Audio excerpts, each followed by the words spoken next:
Why y'all so spooked? Oh, Mr. Tyrone. I just gotta get freaky for you because you love the hoes. I don't care if they don't like me. I came here to stunt. Yeah. I don't care if they don't. What's good, everybody? If you're first time viewing my content in this video, make sure you like the video and subscribe to my YouTube channel. Happy New Year, you know, or at least that's what they tell us, right? You know, it's the Gregorian New Year, right?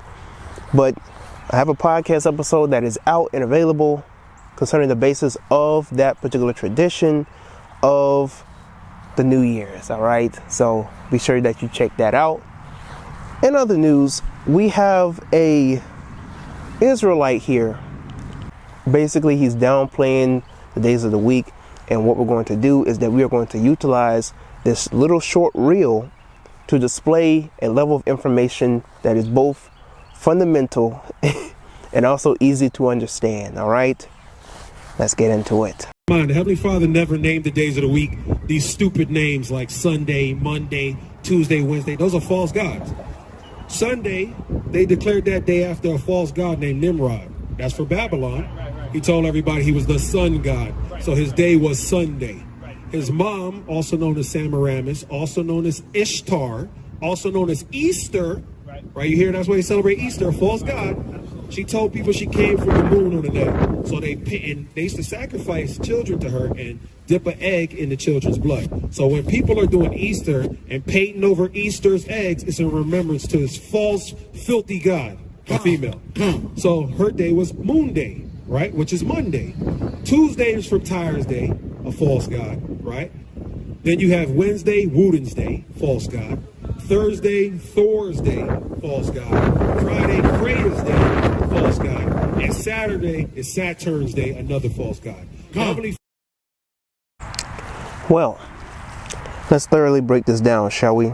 First and foremost, none of these guys are false.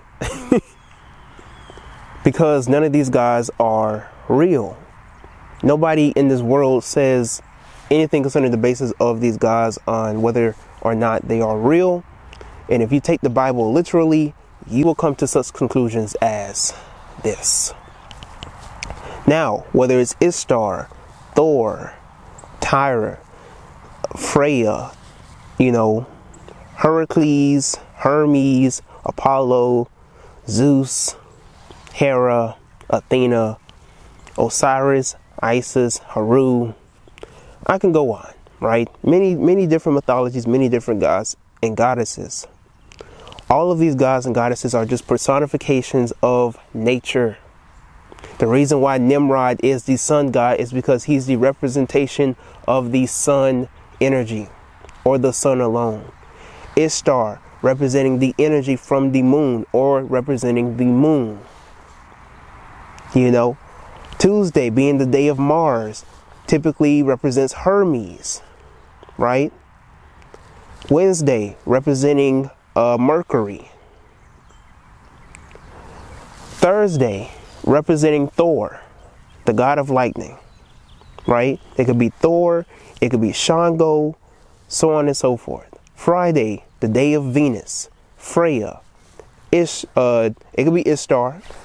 It could also be Kali. It could be many women that co-sign or many of these feminine energies that go together with this Venus energy. Lucifer or Lucy. Saturn's Day. Little news flash for you Israelites. The reason why you have the Shabbat or the Sabbath on Saturn's Day is because the Shabbat is in recognition of the Saturn's energy. Shabbat, Saturn, Shabbat actually comes from the word Saturn, you know, so you can't run away from that. Your God also Elohim, you know, Saturn. Yahweh, Yah, Saturn. You can't run away from this. Sunday, going back all over again with Haru, Nimrod, so on and so forth. Amun-Ra. So you have to understand that these gods and goddesses are not gods and goddesses to be worshipped. So to call them false gods and false idols is just disingenuous. And to also, to spew such disrespect towards these gods and goddesses also show a level of ignorance, because many different cultures and many different civilizations have names for the days of the week. Many different cultures have many different names for the days of the week, and you will also see a lot of similarities with different civilizations concerning the days of the week. It's the same thing with language. You're always going to find certain similarities between Latin and French and Spanish and English. There is nobody has a greater language than another person. Nobody has a greater culture than another person, whatever the type of days of the week, right? If you actually understand the powers behind these days of the week, these gods and goddesses, you won't be so spooked out to claim that your God is better than another person, that your God and your traditions and your values are better than another person. That is when ego gets in the way of your own spiritual growth, pathway, and journey. And that is something that, a lot of us have to get out of when it concerns the basis of consciousness. Because even when you go conscious, or when you're woke, you still deal with the same thing. You have a lot of these conscious Negroes. You can't be conscious in Christian. You can't be conscious in vegan, or you can't be conscious and not vegan, or you can't be conscious and not vegan. You can't be conscious in all this type of stuff. You're putting the same stipulations on consciousness as you did when you was a Christian. It's ridiculous. I understand there are standards. I understand that there are certain stipulations to things that you label yourself and call yourself. But consciousness, there are levels to this. And this is why a lot of people, they don't even want to go under many labels, because with the labels comes judgment, comes criticism, unnecessary criticism. We ain't even talking about constructive. We're just talking about unnecessary criticism. Well, if you're a little spooked out by what he said about Ishtar, that is not true. Decorating the Easter egg has been a tradition that was adopted by the Christian church for a very long time. And of course, many different cultures also practice this tradition, from the Persians to the Romans to the Sumerians to the Egyptians. And they would paint the egg, which was a symbol of the literal circle or start of life.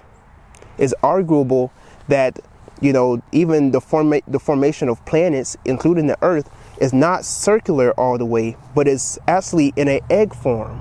It's in an oval type of formality rather than just circular or spherical.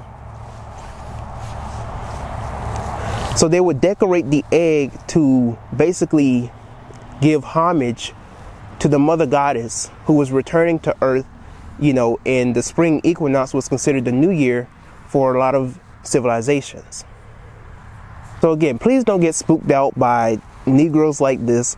No disrespect to him, but I feel like a lot of us, we just need to have a literal, fundamental studies on the basis of different religions, different cultures, different spiritual systems, so that we can come to an understanding of who we are. Because believe it or not, a lot of the different cultures, that you see, a lot of different spiritual systems, they share the same story. They have the same value in terms of the gods and goddesses that they talk about. All right. And if you really want to talk about sacrifices concerning gods, for y'all Hebrew Israelites and for y'all Christians, I really want you to question your own God, because he dealt with a lot of human sacrificing. No, he didn't. Oh, yes, he did. Because when Abraham was asked of God, matter of fact, no, God demanded him that he sacrifice his own son. Y'all just let that slide. But he didn't really kill him because it was actually symbolic. Okay. Got you. So what happened almost 400 years later when Moses was in Mount Sinai and God commanded that the Israelites kill their own kinfolk, their own families? And it was to a point where they killed 3,000 Israelites of their own kin, their own families. They sacrificed their own families for Yahweh. Y'all are crazy. They don't even stop there, because they go continuously on and on and on again, killing men, women, children, and all the animals. But wait, let's not forget the young virgins, because the Israelites have to feed upon their deviances. Because what else would they use the young virgins for? I'm just saying. Anyways, let me know how you feel about this personally in the comment section below. Respectfully, like the video, subscribe to my YouTube channel, share this video with people. And before you go, I gotta tell you one more thing. Check out these other videos.